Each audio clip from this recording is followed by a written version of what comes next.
할렐루야. 오늘 주님께 나와 하나님을 예배하는 우리 모든 성도님들에게 하나님의 크신 은총과 평강이 넘치기를 바랍니다. 요한계시록을 보면 가장 마지막에 멸망을 받는 도성이 있어요. 바로 바벨론입니다.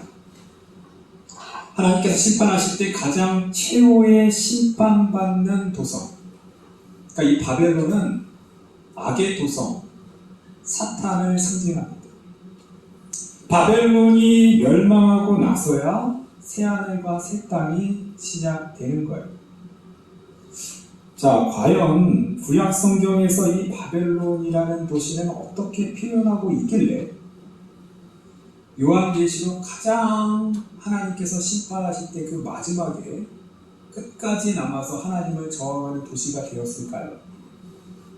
창세기 10장을 보면 노아의 4대 손에 니므롯이라고 하는 사람이 있어요. 그를 최초의 영걸, 영웅, 전사라, 그리고 뛰어난 사냥꾼이다 라고 기록해요. 아마도 니므롯이라고 하는 사람은 싸움을 굉장히 잘했던 용사, 전사, 그래서 나름대로 자기의 군사를 이끄는 사람이었을 거예요.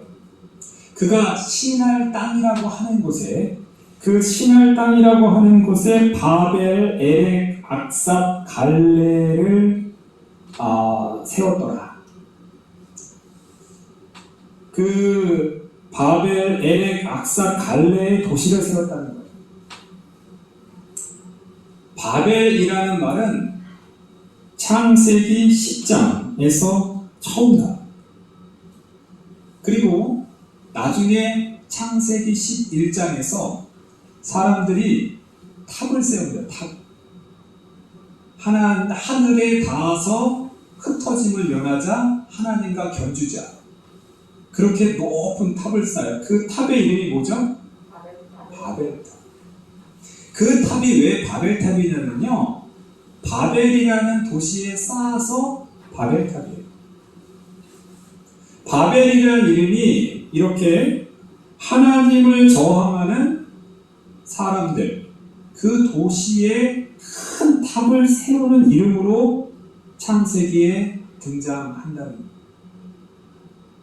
하나님께서 인간들이 흩어져서 인간들이 살아야 되는데 인간들이 결집하고 모여서 하늘로 탑을 쌓고 하나님과 거의 맞짱 뜨자 이런 식으로 하나님을 이렇게 대적해서 올라오는 것에 대해서 하나님은 진노하셨죠. 그래서 언어를 흩으시고 사람을 흩으셨어요. 바벨탑을 멈추셨어요. 바벨론이라고 하는 나라는 기원전 2400년 전, 지금으로 따지면 4400년 전, 처음에 그 바벨이라고 하는 그 메소포타미아 지역에 등장해요. 근데 이게 등장했다가 또 사라졌다가 다시 1700년 기원전, 지금부터 3700년 전에 또 바벨론의 도성이 다시 한번 세워져요. 바벨론이라는 제국이. 그때는 한 200년 정도 유지합니다. 굉장히 큰 도시로, 제국으로 오랫동안 있어요. 그리고 다시 1100년 전, 1100년 전에 다시 바벨론이 다시 한번 등장을 했다가 흐지부지 사라져요. 그때 다시 바벨론을 재건했던 임금 이름이 느부갓네살이에요. 그리고 마지막으로 다시 이 오늘 다니엘서의 본문이 되는 예수님 오시기 전에 605년에 느부갓네살 2세, 앞에 1100년 전에 있었던 느부갓네살 1세고요. 2세가 다시 바벨론을 크게 강성하게 만들어요. 그래서 다니엘에서는 그냥 느부갓네살 2세라고 하지 않고 느부갓네살 왕이라고 얘기해요. 그 바벨론의 제국은 그때 약 한 100년 정도 유지하다가 또 역사 속으로 사라져요. 그리고 사라지는 거예요. 그렇게 사라집니다. 왜 요한계시록에서는 이미 그렇게 사라지고 없었던 그 나라를 가지고 맨 끝에 바벨론이라는 도성을 최후의 어떤 사단의 도시, 악의 상징으로 하나님께서 심판하시는 내용을 써냐하면, 아마도 그 바벨이라는 그 이름, 특히 신할 땅 그 바벨에서 큰 탑을 쌓고 하나님을 저항하려고 했고 반역하려고 했던 그 사건, 인간의 교만함을 상징하는 그 사건 때문에 이 바벨론은 하나님을 저항하는 악의 상징으로 기록되었을 것이다라고 봅니다. 오늘 말씀을 보면요, 이 바벨이라는 그 탑, 바벨론 사람들의 교만함을 잘 보여주기 때문이에요. 일단 바벨론은요, 다니엘서는 꿈과 환상이 많이 나와요. 꿈, 환상, 이거는 앞날을 보여주는 장치인 거예요. 왜 이 다니엘에서 중요한가? 그 앞날에 대한 계시가 꿈으로 나타나는 거예요. 그렇죠?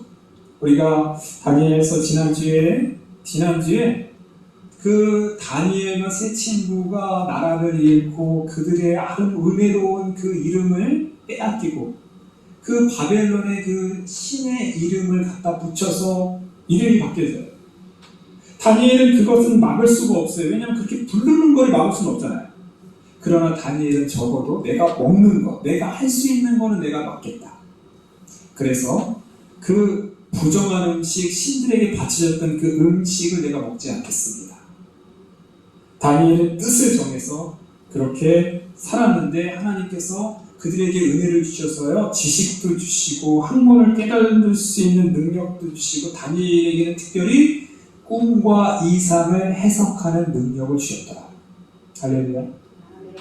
느부갓네살은요, 두 번의 꿈을 꿔요. 다니엘서 2장을 보면 거대한 신상에 대한 그 환상, 그것을 꿈으로 꿔요. 다니엘이 맞히죠. 자, 오늘은 두 번째예요. 느부갓네살이 꾼 두 번째 이야기. 오늘 10절부터 보면 이 꿈 이야기를 아주 자세하게 기록하고 있어요. 자, 10절을 보세요. 내가 침상에서 내가 보았던 그 꿈은 땅의 중앙에 한 나무가 있는데 높이가 높더라. 11절, 그 나무가 견고하여져서 그 높이는 어떻게 됐다고요? 그 높이는 하늘에 닿았으니. 도대체 나무가 얼마나 크길래 하늘에 닿을까요? 자, 이 하늘에 닿았다라고 하는 이 나무는 가만히 생각해보면은 창세기 11장에 인간이 자기의 탑을 쌓아서 하늘에 닿게 하자 라고 계획했던 바벨 탑과 비슷한 거예요. 이 나무는 바벨 탑이에요. 그 나무가 하늘까지 닿았고 그 모양이 땅끝에서도 보일 정도로 큽니다. 그 잎사귀가 아름답고 열매가 많아요. 만민이 먹고요. 공중에 나는 새들이 거기에 깃들이고요. 육체가 있는 모든 짐승이 거기에서 그 열매의 음식을 먹을 정도예요. 어마어마해요. 나무가 보통 나무가 아니에요. 이 정도면 보통 나무 아니에요. 어마어마해요.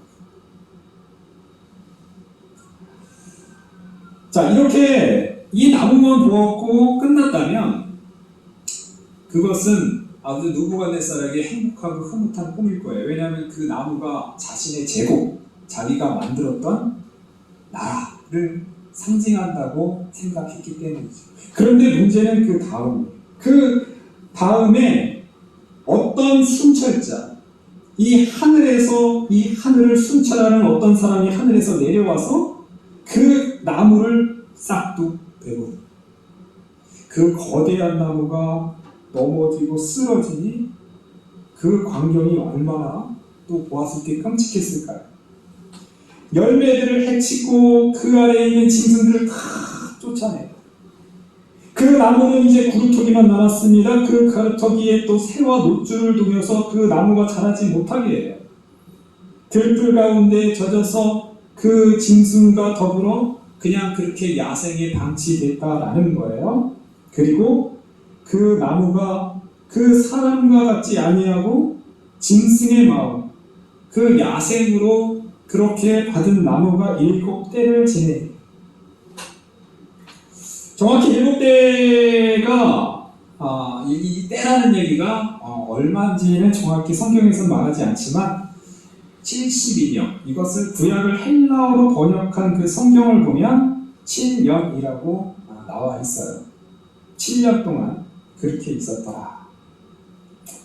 그리고 그 순찰자가 그 말하는 거예요. 17절을 보면 지극히 높은 신이가 사람의 나라를 다스리신다.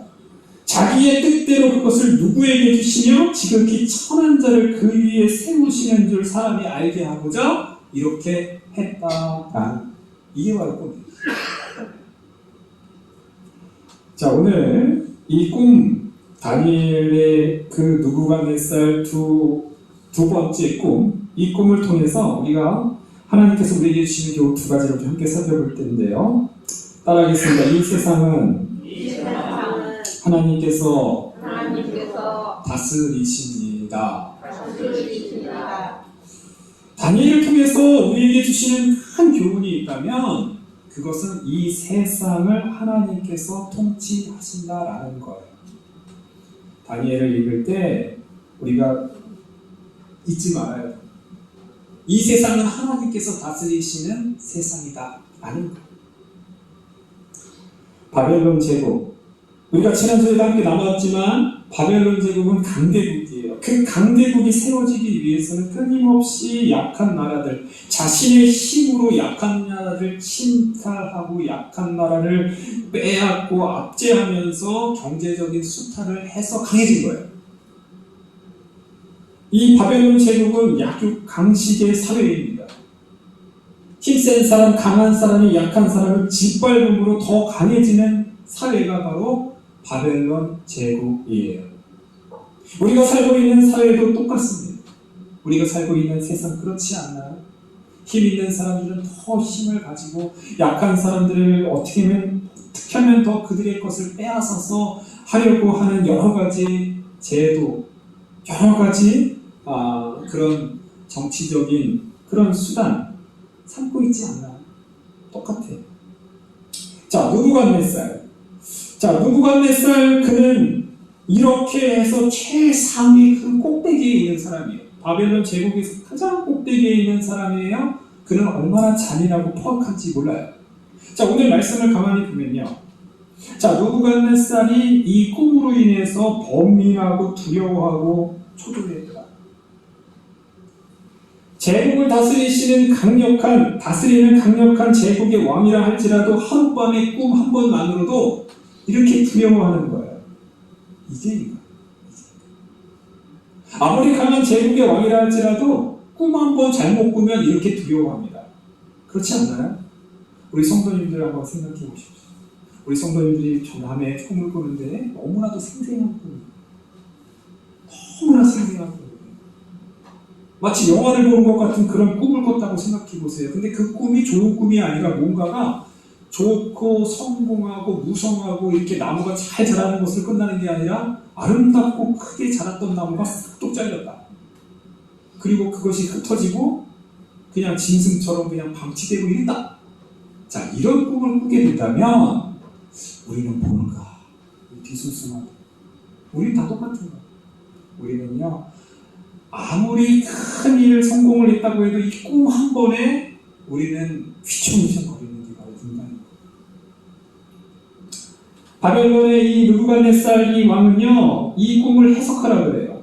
제가 지금 10절부터 읽었지만 그 앞의 이야기는 먼저 바벨론에 있는 많은 지혜자들, 바벨론에 있는 점쟁이들, 술사들에게 자기의 꿈을 얘기하고 해석하라고 했어요. 근데 아무도 대답하지 못하게. 근데 가만히 상식적으로 보면요, 이 꿈은 대략적으로 바벨론의 어떤 제국을 암시할 수 있고 그것이 이렇게 망하는 꿈인데, 자, 이런 꿈은요, 그 부하들이, 그 신하들이, 제국의 신하들이 함부로 해석하지 못해요. 이건 잘못 해석하면 목이 달아나는 거예요.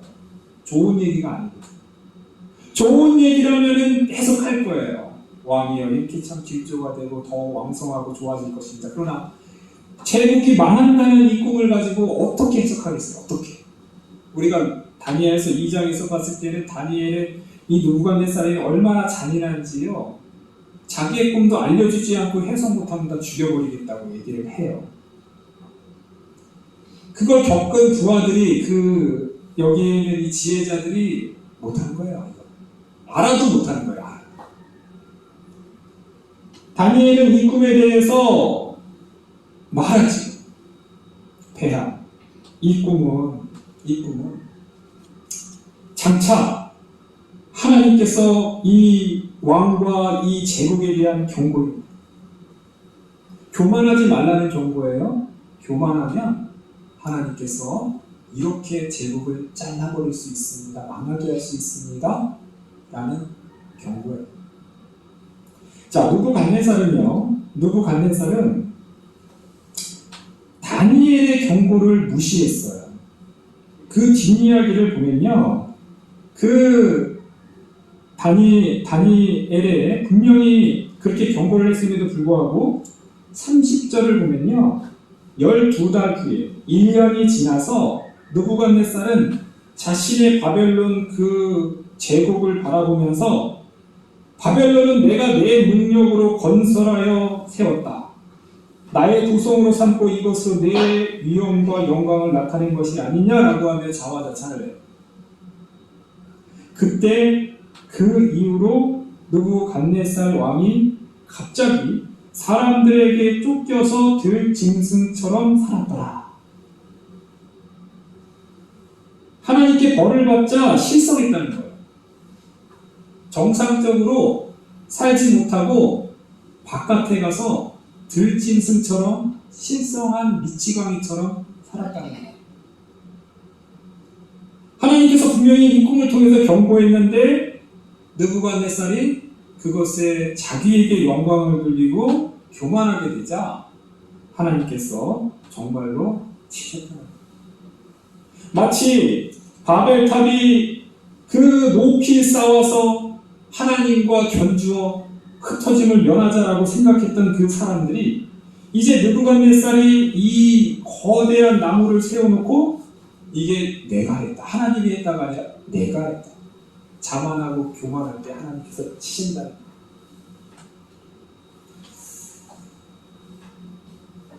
느부갓네살 왕은 42년 동안 바벨론을 통치해요. 굉장히 오랜 시간이에요. 그런데 그의 말년에서 과연 미치광이였던 적은 없어요. 성경의 그 역사적인 기록에는 그런 일은 없어요. 다만 그 나중에 그 바벨론의 그 말기에 어떤 그 나보니두스라고 하는 왕이 있었는데요. 그 왕이 정말로 어떤 굉장한 큰 질병에 걸려서 광야에서 약 10년 동안을 그렇게 힘들게 살아요. 그러니까 풀만 먹고 광야에서 10년 동안 살다가 어느 한 유대인의 도움을 받아 치료받아서 다시 왕으로 복귀했더라, 이런 이야기가 있어요. 자, 우리가 다니엘을 읽을 때, 이 다니엘서를 읽을 때 이거는 역사적인 사실 그대로만 받아들이면 안 돼요. 다니엘은 그런 책이 아니에요. 나보니두스에 대한 이야기를 아마 여기다 섞어서 다니엘을 기록했을 수 있어요. 중요한 건 교훈이에요. 다니엘이 주는 교훈이에요. 여하튼 느부갓네살 그는 42년 동안 다스렸지만 사실 그의 나라는 100년도 채 되기 전에 망해버립니다. 역사 속으로 사라져요. 없어지는 나라가 됐다는 거예요. 하나님이 그렇게 하셨습니다. 아무리 강대한 제국, 아무리 이렇게 거대한 나무를 세울 정도의 그 제국을 세운 왕이라 할지라도 결국은 오늘 17절의 말씀을 보면요, 전능하신 분, 거룩하신 분이 그 나라를 뜻대로 누구에게 주기도 하고 천한 자를 그 위에 세우기도 하신다라는 거예요.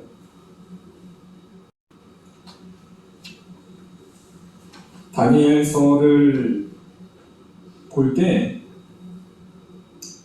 이 다니엘서를 통해서 가장 위로받는 사람들이 누굴까요? 이 거대한 제국 예루살렘은 절대 멸망하지 않는다라고 했는데 예루살렘을 무너뜨린 나라가 바로 바벨론이거든요.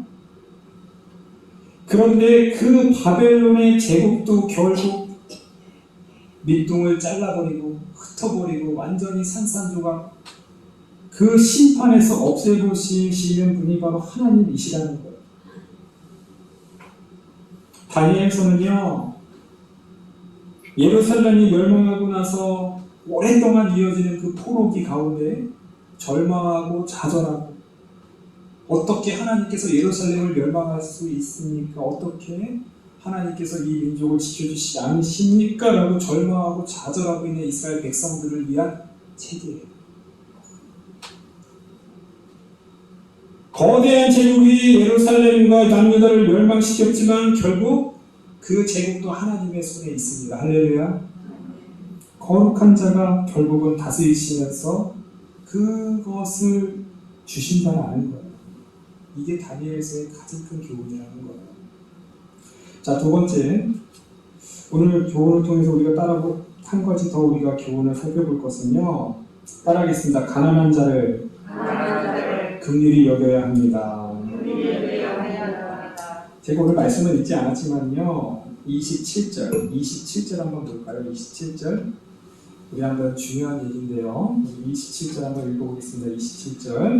27절이 함께 읽겠습니다. 시작. 그런즉 왕이여 내가 아래 있는 것을 받으시고 공의를 행함으로 죄를 사하고 가난한 자를 긍휼히 여김으로 죄악을 사하소서. 그리하시면 왕의 평안함이 혹시 장구하리이다. 다니엘이요, 느부갓네살 왕에게 지금 피할 수 있는, 재앙을 피할 수 있는 길을 준 거예요. 그 길은 뭐냐면 공의를 행하고 가난한 자를 긍휼히 여기라는 거예요. 왕이 만약에 그것만 행한다면 이 왕의 나라가 비록 큰 나무로 있지만 영원히 평안하고 장구할 것입니다. 하나님께서 경고를 주신 거예요. 하나님께서 그리고 바벨론에게 길을 준 거예요. 바벨론이라는 제국이 살 길, 바벨론이라는 제국이 영원히 평강을 유지할 수 있는 길을 가난한 자를 긍휼히 여기라. 제국은 가난한 자를 압제하고 그렇게 강해진 것이 제국입니다. 제국의 그 안에서는 이 가난한 자들은 행복하지 않아요. 제국이라는 그 약국강식의 사회 속에서 가난한 자들은 늘 고통받고 괴롭습니다. 그렇기 때문에 하나님의 나라는요, 이 가난한 자를 위로하고 가난한 자에게 그들에게 힘을 주기 위해서 제국을 잘라버려야 되는 거예요. 예수님께서 공생애를 시작할 때 나사렛 회당에서 하신 말씀은 이사야 61장이에요. 주의 성령이 내게 임하셨으니 이는 가난한 자에게 복음을 전하게 하시고, 로마의 지배를 받고 로마의 지배를 그 가운데 있는 그 수탈을 당하고 있는 가난한 사람들, 하나님의 나라는 이 가난한 사람들을 해방하기 위해 먼저 전해졌다라는 것입니다. 우리는 하나님의 나라가 이 세상의 제국, 이 세상의 힘 있는 자들에 의해서 눌림당하고 그렇게 고통당하는 사람들에게 먼저 선포된다는 걸 우리는 반드시 기억해야 합니다. 우리나라는 경제력이 세계 한 10위권 됩니다. 10위권. 우리 성도님들 지금 우리가 누리고 있는 이런 혜택과 이런 풍요로움은요, 세계 보통 한 217개의 나라 중에 10위예요, 10위. 우리는 부자예요. 우리 가난한 나라 아닙니다. 1인당 국민 소득이 약 4천만 원 정도 돼요. 우리 성도님들 한 분 한 분이 1년에 버는 돈이요 4천만 원쯤이에요. 그렇게 못 버는 분 계신가요? 그렇게 벌고 있어요, 우리나라. 저기 정말로 가난한 나라들, 그들은 1인당 국민소득이 30만 원, 50만 원, 100만 원 1년에. 지금 85개 인구 중에서요 약 13억의 인구는 전기를 이용하지 못해요. 26억의 인구는 모닥불로 음식을 합니다. 절반이 넘는 인구는요, 우리가 집에서 편안하게 조리기를, 전기를, 가스를 사용하지 않고 모닥불이나 극심한 그 기아에 시달리고 있다라는 거예요. 생각해보면 우리 성도님들 참 20, 30년 전에 우리도 다 그렇게 부뚜막에서 그렇게 다 식사를 하시고 참 힘들고 어려운 보릿고개도 넘고 그렇게 살았습니다. 그런데 더 안타까운 건 그래도 그때 세상에 질병은 없었어요. 지금만. 그때 세상은 참 오염되지 않았어요. 그런데 지금 우리 성도님들 동남아시아 그리고 저기 아프리카, 인도 이런 데를 보면요, 이미 너무 오염됐어요. 깨끗한 물을 구할 수가 없어요. 공기나 모든 것이 다 오염됐고 코로나도 있어요. 코로나. 우리 한국이 20, 30년 전에 정말 가난할 때는 그래도 자연은 깨끗했는데 지금 저기 가난한 나라들은 우리가 20, 30년 전에 정말 가난할 때처럼 사는데 공기도 안 좋고 물도 안 좋고 모든 것이 열악해요. 우리보다 더 어렵고 힘든 기아와 가난을 보내고 있다는 거죠. 우리는 우리의 눈을 돌려야 됩니다. 우리의 세계로 돌리고요. 그랬을 때 정말 우리가 얼마나 지금 풍족한 삶을 살고 있는가를 생각해요. 하나님의 나라는 거기부터입니다. 가난한 자들에게 먼저 임하는 것이 하나님의 복음입니다. 우리가 하나님 가난한 자들과 연대하지 않고 우리가 가난한 사람들을 돕지 않고 외면할 때 하나님의 나라는 멀어집니다. 오늘 바벨론에게 주시는 분명한 경고는 그들을 돕고 그들을 살피고 그들을 연대해야만 바벨론도 장구하고 평안한다라는 것입니다. 사랑하는 성도님, 자, 오늘 말씀을 우리가 보면서 하나님은 반드시 이 세상을 다스리시고 이 세상을 하나님의 주권으로 섭리하십니다. 그리고 하나님은 늘 그의 관심은 가난하고 힘들고 고통당하는 자들에게 있다 라는 걸 우리는 반드시 기억해야 합니다. 우리는 그들을 위해 기도해야 되고요. 어떻게 하면 그들을 보살필 수 있을까를 고민하고 함께 그들과 연대하며 살아야 될 줄 믿습니다. 기도하겠습니다. 하나님.